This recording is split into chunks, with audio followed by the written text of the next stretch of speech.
ইহসান মানে কি জানো নাকি? হাদিসে জিবরিলে সাইয়েদনা জিবরিল আলাইহিস সালাম বিশ্বনবীকে বললেন, আখবিরনি আনিল ইহসান। নবী আমাদেরকে বলেন ইহসান মানে কি? বিশ্বনবী বললেন, আনতা আবুদাল্লাহা কাআন্নাকা তারাহু ফাইন লাম তাকুন তারাহু ফাইন্নাহু ইয়ারাক। ইহসান মানে হলো এমন ভাবে তুমি আল্লাহর সামনে নিজেকে উজাড় করে ইবাদত করবে, তুমি ভাববে তুমি আল্লাহকে দেখতে পাচ্ছ। আর এটা যদি ভাবা তোমার জন্য কঠিন হয়ে যায়, অন্তত এতটুকু তুমি ভাববা যে আল্লাহ তোমাকে দেখতে পাচ্ছেন। ঠিক কিনা বলেন? ও আমার বীর চট্টলার ভাইয়েরা, কেউ যেটা দেখে না সেটা দেখে কে? এই বিশ্বাস হৃদয়ের মধ্যে আছে? নামাজে যখন দাঁড়ান এই ফিলিংসটা আনা যাবে? এসা পর্যন্ত যে আমরা হায়াত পাবো কোনো গ্যারান্টি আছে? সবাই আওয়াজ করে বলেন, গ্যারান্টি আছে? গ্যারান্টি নাই। এজন্য বিষ্ণু ইসলাম বলেছে এমন ভাবে নামাজে দাঁড়াও, ইবাদত করো, মনে করো হতে পারে এটাই আমার জীবনের শেষ নামাজ। পারফর্ম দ্য সালাহ as if this is your last and final prayer. এমন ভাবে সালাতে দাঁড়াও, ভাবো হতে পারে এটাই তোমার জীবনের শেষ নামাজ। এমন ভাবে নামাজে দাঁড়াও, ভাবো এটাই শেষ নামাজ। তাহলে নামাজে একাগ্রতা বাড়ায় দিবে কে? ফলে ইবাদতের ইহসান আমাদের অর্জিত হবে। আর মুআমালাতে ইহসান হলো, বিশ্বনবী বলেন, ইন্নাল্লাহা তাবারাকা ওয়া তাআলা কাতাবাল ইহসানা আলা কুল্লি শাই, ফাইযা কাতালতুম ফাআহসিনুল কিতলা ওয়া ইযা যাবাহতুম ফাআহসিনুয যাবহা ওয়ালিয়ুহিদ্দা আহাদুকুম শাফরাতাহু ওয়ালিয়ুরিহ যাবিহাতাহু। ইহসান দুই ধরনের, আওয়াজ করে বলতে হবে কয় ধরনের?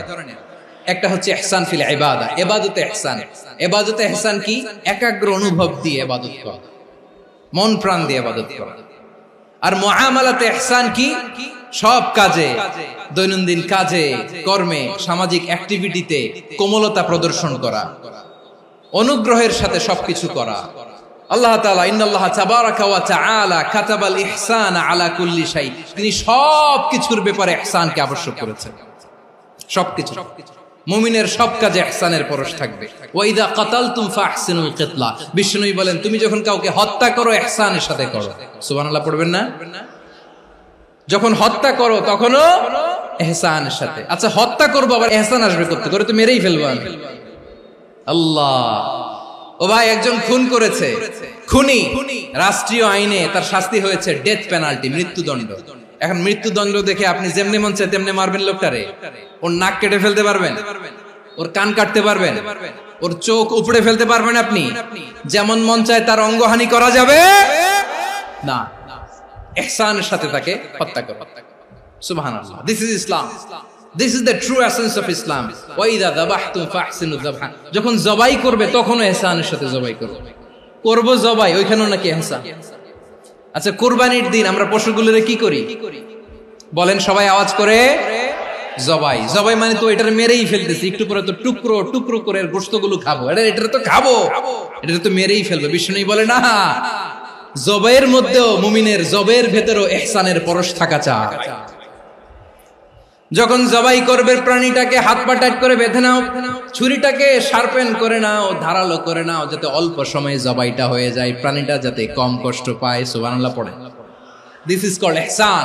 আল্লাহ তাআলা যেমনি আদলের আদেশ করেছেন, ন্যায় বিচার, জাস্টিস এনশিওর করতে বলেছেন, সমাজে ইহসানের ব্যবহার, ইহসানের অনুশীলন তিনি করতে বলেছেন। এজন্য মুমিনের প্রতিটি কাজে, আমার চট্টগ্রামের ভাইয়েরা আমার দিকে তাকান, খেয়াল করে শুনুন, মুমিন জীবনের প্রতিটি কাজে ইহসানের পরশ থাকা চাই। আমরা যেন আমাদের পরিবারের প্রতি ইহসান করি, আমরা যেন আমাদের কর্মচারীদের প্রতি ইহসান করি, আমরা যেন আমাদের কলিগদের প্রতি ইহসান করি, আমরা যেন আমাদের ভাইদের প্রতি ইহসান করি। মুমিন জীবনের প্রতি কাজে ইহসানের পরশ থাকার দরকার আছে না নাই? কথা বুঝতে পেরেছেন? তাহলে আল্লাহ তাআলার তিনটা আদেশ ছিল, কয়টা গেল? প্রথমে কি ছিল? আদল। দুই নম্বরে, তিন নম্বরে রব্বুল আলামিন বললেন ওয়া ইতাইযিল কুরবা, নিকটাত্মীয়দেরকে দান করো, নিকট আত্মীয়দেরকে দাও, যারা তোমাদের ব্লাড কানেকশনের আত্মীয় তাদেরকে তোমরা দাও। এখানে জেনারেলি বললেন দাও, কি দিব সেটা তিনি এখানে বলেন নাই, সেটা তিনি সূরাতুল ইসরার মধ্যে বলেছেন। আল্লাহ বলেন ওয়া আতিযাল কুরবা হাক্কাহ, নিকট আত্মীয়দেরকে তাদের অধিকার, তাদের প্রাপ্য তোমরা বুঝিয়ে দাও। দেখেন, একটা শান্তির সমাজ, একটা সমৃদ্ধ সমাজ, একটা মানবিক সমাজ গঠনের জন্য আল্লাহ তাআলা বেশি না মাত্র 3টা অর্ডার, 3টা ভার্ডিক্ট তিনি জারি করেছেন।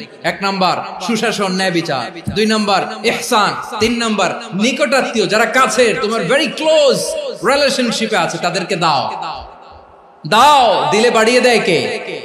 অনেকে দিতে চায় না, কৃপণতা করে। দিলে বাড়ায় দেয় কে? ওমিয়া, মদিনার মধ্যে সবচাইতে গরিব সাহাবী ছিল বেলাল রাদিয়াল্লাহু তাআলা আনহু। ওনার এন্টায়ার অ্যাসেট, সম্পদের পরিমাণ কতদূর জানেন? একটা লুঙ্গি। বেলাল রাদিয়াল্লাহু তাআলা আনহু, ওনার টোটাল ওয়েলথের এস্টিমেশন হচ্ছে মাত্র একটা লুঙ্গি। একটা লুঙ্গি, টোটাল ওয়েলথ এস্টিমেশন, টোটাল সম্পদের পরিমাণ বেলাল রাদিয়াল্লাহু তাআলা আনহুর কি ছিল? ওই বেলাল রাদিয়াল্লাহু তাআলা আনহুকে বিষ্ণু ইসলাম বলেছেন, আনফিক ইয়া বেলাল, ও বেলাল তুমিও দাও।